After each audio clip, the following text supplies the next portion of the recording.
मेरे प्यारे प्यारे बच्चों, मैं आज आपको क्लास 10 की सूरदास के पद को पढ़ा रही हूँ। इसके पहले भी हमने आपको पढ़ाया था, तो अब हम आज स्टार्ट करते हैं सूरदास के पद। तो पहला पद हमारा है किल कत कान्हा घुट रवानी आवत। तो हम इसको बुक से पढ़ते हैं और आपको इसका अर्थ बताएंगे। किल कत कान्हा घुट रवानी आवत, मनि में कनक नंद की आंगन, बिंब पकड़ी बेधावत, कबहु निरखे हरिया पुछाह को, कर सो पकुरन चाहत, किलकी हसत राजत दुई दतिया, पुनि पुनि ती अवगात, कनक भूमि पर कर पग छाया, ये उपमा एक राजति, करी करी प्रतिपद प्रतिमनि वसुधा, कमल बैठे की साजति, बाल दशा सुख निरखे जसोदा, पुनि पुनि नंदे बुलावती, अचरा तर ले ढाकी, सूर्य के प्रभु को दूध पिवावती। तो ये था पद। तो इसकी व्याख्या हम आपको बता रहे हैं। तो सबसे पहले संदर्भ लिखते हैं। तो आपको पता ही है कैसे लिखा जाता है। प्रस्तुत पद हमारी पाठ्य पुस्तक हिंदी की सूरदास के पद से अवतरित है या ली गई है या उद्धृत है। आप इसको खुद भी लिख सकते हैं। अब इसकी अनुवाद या व्याख्या हम बता रहे हैं आपको। देखिए, इस पद में जो सूर के जो आराध्य हैं कृष्ण जी, वो मणियों के आंगन में, नंद के घर मणियों का आंगन था, तो उस आंगन में वो घुटनों के बल चल रहे हैं। उस समय का वर्णन किया गया है। तो सबसे पहले क्या है, किल कते कान्हा घुट रमनी आवत। श्री कृष्ण सौंदर्य रूप बाल लीलाओं का वर्णन करते हुए सूरदास जी कहते हैं कि बालक कृष्ण अब घुटनों के बल चलने लगे हैं। कैसे चलते हैं? घुटनों के बल चलते हैं। और राजा नंद का आंगन किसका बना हुआ है? सोने का बना हुआ है। किसका बना हुआ है? सोने का बना हुआ है। कबहु निरखे हरि आप छाव को, कभी कभी जो कृष्ण जी हैं वो अपनी ही छाया को देखकर उसको पकड़ने का प्रयास करते हैं। और जब वो हंसते हैं, किलकी हंसत राजत दुई दतिया, जब वो हंसते हैं उनकी दो जो दांत हैं वो बहुत ही सुंदर दिखाई पड़ते हैं और अपनी दांत की शोभा को देखकर ही उसको भी पकड़ने का प्रयास करते हैं। कनक भूमि पर कर पग छाया, या उपमा एक राजत। अब देखिए, उनके हाथ पैरों की छाया उस सोने के फर्श पर ऐसी प्रतीत होती है मानो प्रत्येक मणि में उनके, किसके? कृष्ण के बैठने के लिए पृथ्वी ने कमल बैठकी को तैयार कर दिया है या सजा दिया है, क्योंकि वहाँ पर जितने भी मणि लगी हुई थी उनमें कृष्ण की परछाई नजर आ रही थी, अथवा प्रत्येक मणि पर कृष्ण जी की परछाई नजर आती है।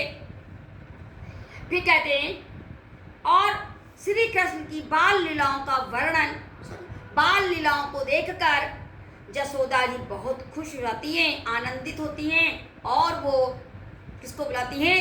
नंद को बुलाती हैं अपने पास कि आओ आप भी कृष्ण की लीलाओं को देख लो। इसके बाद वो जसोदा माँ अपने बालक कृष्ण को अपने आंचल में ढककर दूध पिलाती हैं। तो ये था हमारा वर्णन। अब इसके क्वेश्चन देखिए, कुछ क्वेश्चन हम आपको बता रहे हैं। तो पहला क्वेश्चन है, श्री कृष्ण की बाल लीलाओं को देखकर माता जसोदा कैसा अनुभव करती हैं? कैसा अनुभव करती हैं? जब माता जी उनकी बाल लीलाएं देखती हैं तो कैसा अनुभव करती हैं? बाल लीला आनंदित होती हैं। कैसा अनुभव करती हैं? आनंदित होती हैं। और बार बार नंद बाबा को बुलाती हैं, आओ मेरे पास आओ और मैं जिस प्रकार से इसका आनंद ले रही हूँ आप भी उसका आनंद लीजिए। आगे देखिए क्वेश्चन है, राजा नंद का आंगन कैसा बना है? कैसा बना है? कैसा, तो वहां पर लिख देंगे सोने का बना हुआ है या मणियों का बना हुआ है। तो हमने आपको एक व्याख्या बताई है। अब हम आपकी दूसरी व्याख्या देखिए, ऊधो मन नहीं 10-20। देखिए सेकंड क्या है इसका, ऊधो मन न भये 10-20, एक हूँ तो सो गयो श्याम संग को और राधे ईस, इंद्र शीतल भई से सो बिन ज्यो देहि बिनु शेष, आशा लागे रहती तन श्वासा जी वही कोटि बरिस, तुम तो सखा श्याम सुंदर के सकल जोग के ईस, सूर हमारे नंद नंदन बिन और नहीं जगदीश। अब इसमें देखिए इस पद में इसका प्रसंग क्या है, संदर्भ तो आप लिख ही लेंगे। इसका प्रसंग है कि श्री कृष्ण के मथुरा चले जाने पर गोपियां बहुत दुखी हैं और उसी में उद्धव गोपियों को योग का संदेश देते हैं। तो गोपियां कहती हैं उद्धव से, हे उद्धव मेरे पास एक मन था। क्या था?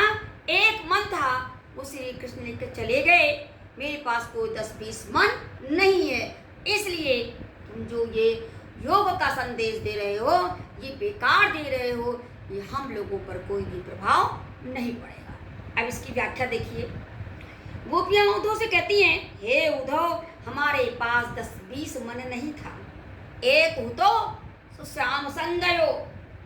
अब हमारा मन उनके बिना बिल्कुल नहीं लगता। अब तुम ही बताओ, जो तुम ब्रह्म की उपासना की जो बातें बता रहे हो, जो उनको सिखा रहे हो, क्या ये सही है? उनके जाने के बाद सारी इंद्रियां हमारी शिथिल हो गई हैं। जिस प्रकार से सिर के बिना इस शरीर का कोई वजूद नहीं रहता है, किसी काम का नहीं रहता है, उसी प्रकार से श्री कृष्ण के बिना हम लोग बिल्कुल बेकार हो गई हैं। ये कहती हैं श्री कृष्ण जब मथुरा से आएंगे तो हम लोग उनके दर्शन करेंगे, तभी आप समझिए कि हम लोग जिंदा हो पाएंगे। कहने का मतलब ये है कि श्री कृष्ण यहाँ नहीं है, 10-20 मन नहीं था, एक था तो चला गया, और जब एक था तो चला गया, तो जो आप मुझे यहाँ पर उपदेश देने आए हैं, इस उपदेश का कोई भी फायदा नहीं।